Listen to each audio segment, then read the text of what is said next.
Prabhupada took us to Vrndavan, and this was like the ultimate experience for us. Prabhupada coming back to his spiritual home with so many sons and daughters. This was the high point of our India experience with Srila Prabhupada, entering the magic spiritual realm of Krishna itself. Everything he had been teaching us for years came into focus. We could see now, oh, this is Vrndavan. Such intimate, sweet exchanges we had. This visit in 1971 of Srila Prabhupada was very, very historical in our Gaudiya Vaishnav Sampradaya. It was the inauguration of the fulfillment of Lord Chaitanya and Lord Nityananda's desire that the holy names of Krishna be spread to every town and village throughout the world. Lord Chaitanya went to Vrndavan, and he sent the 6 Goswamis there to establish it as a place of pilgrimage for people all over the world. When Rupa and Sanatan went to Vrndavan on Lord Chaitanya's order, they were there to establish it as a place of pilgrimage for people all over the world. Obviously for people who would become Vaishnavas from every town and village in the world. That was Lord Chaitanya's vision. And this visit was the beginning of the fulfillment. The first time Vaishnavas from the West who are committed to Krishna consciousness in a relatively large group came on pilgrimage to the holy Dham of Sri Braj. Look, he's so healthy and exuberant. He's back home. This is where he hatched out the whole Hare Krishna movement. This is where Krishna empowered him to come west. And little Saraswati, who's one of his favorites, she went around, followed him wherever he went. Sometimes he would grab her hand and walk with her. If Saraswati didn't come to his room every morning around 8 o'clock, he would sometimes ask, "And where is Saraswati?" He expected to see her every morning. And quite often he would play some trick on her when she came, either to make her laugh or cry. But he would always make up and give her some nice sweet. Here he's showing us the sights, showing us around the samadhis of great Vaishnavas behind Radha Damodar temple, explaining a little bit about who is buried where. Those days it was all run down and practically abandoned. Well, most of Vrndavan was practically run down and abandoned. We used to think that Raman Reti was far out of town. Prabhupada revived the whole spiritual life of India, starting with Vrndavan. Vrndavan flourishing, spiritualized city because of Prabhupada.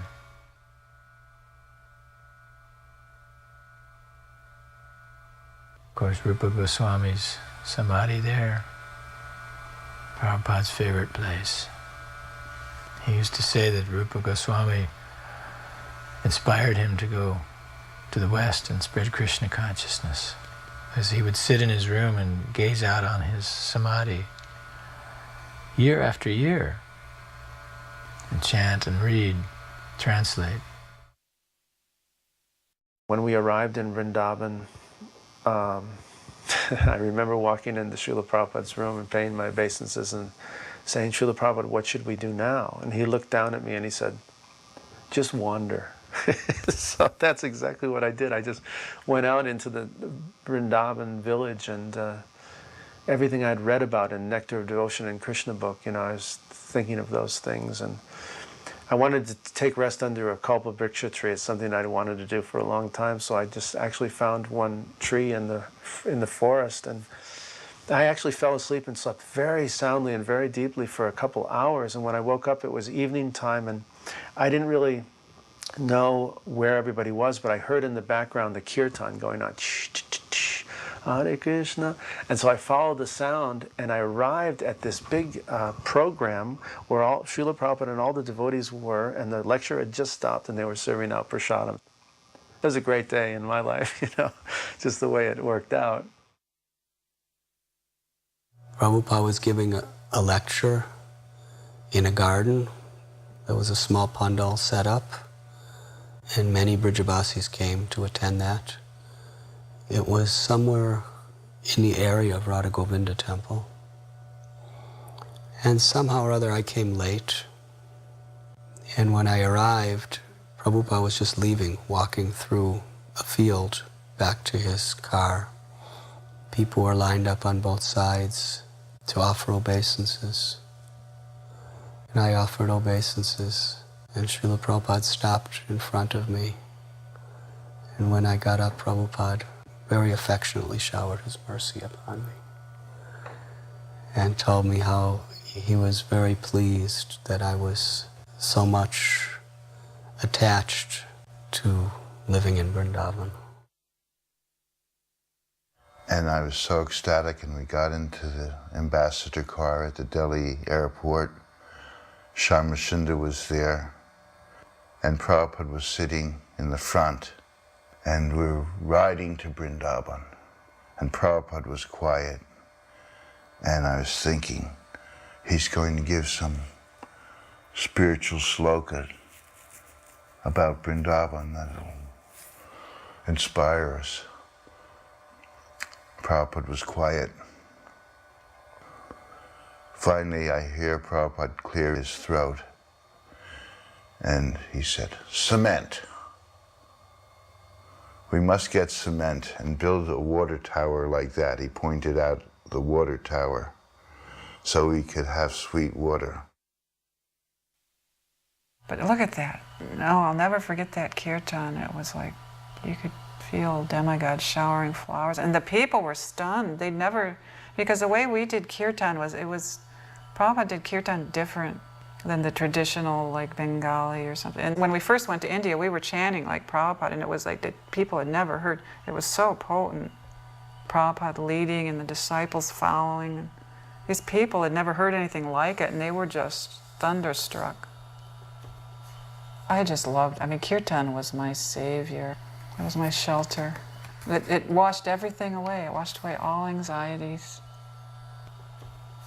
To me, the perfection of life is to be with Srila Prabhupada in kirtan. It's like all I want in life, and I don't care where it is or when it is. That's just all I want.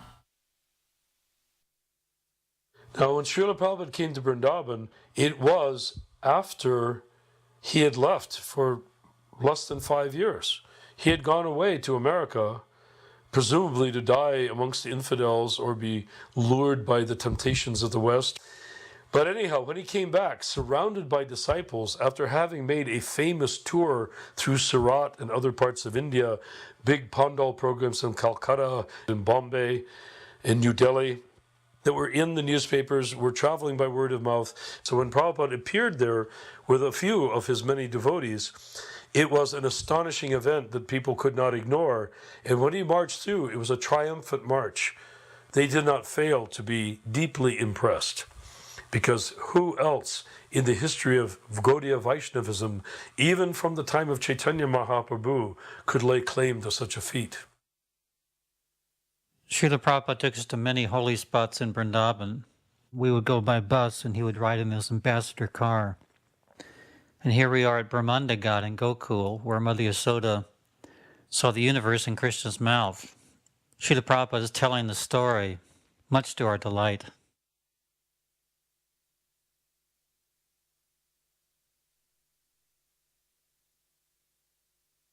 His eyes get big when Mother Yasoda sees the creation.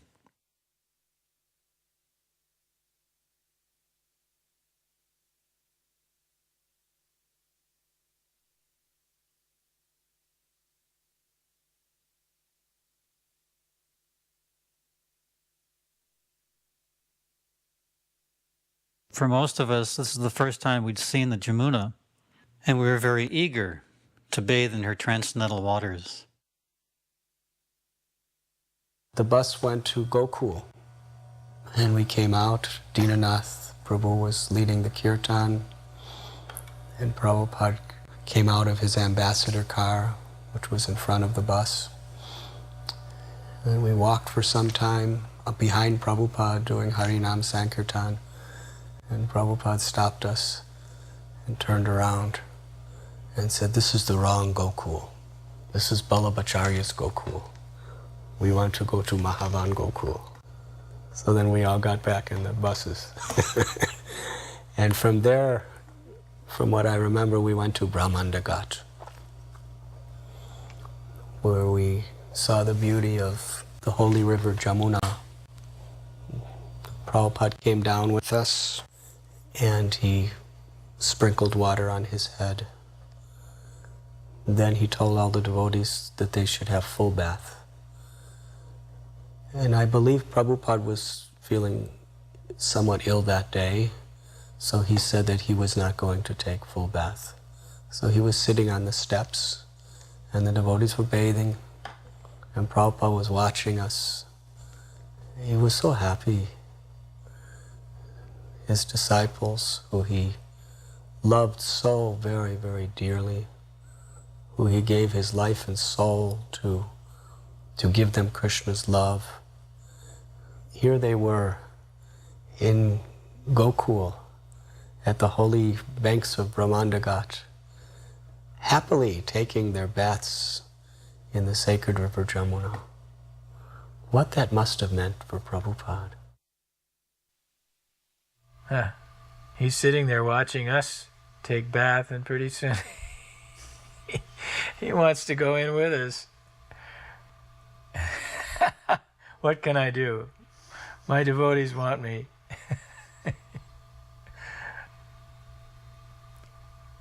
Come on, Prabhupada, come on in.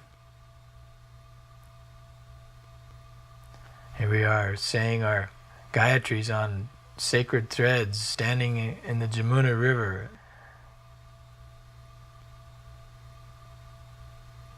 Ah, there he comes. Oh, Prabhupada.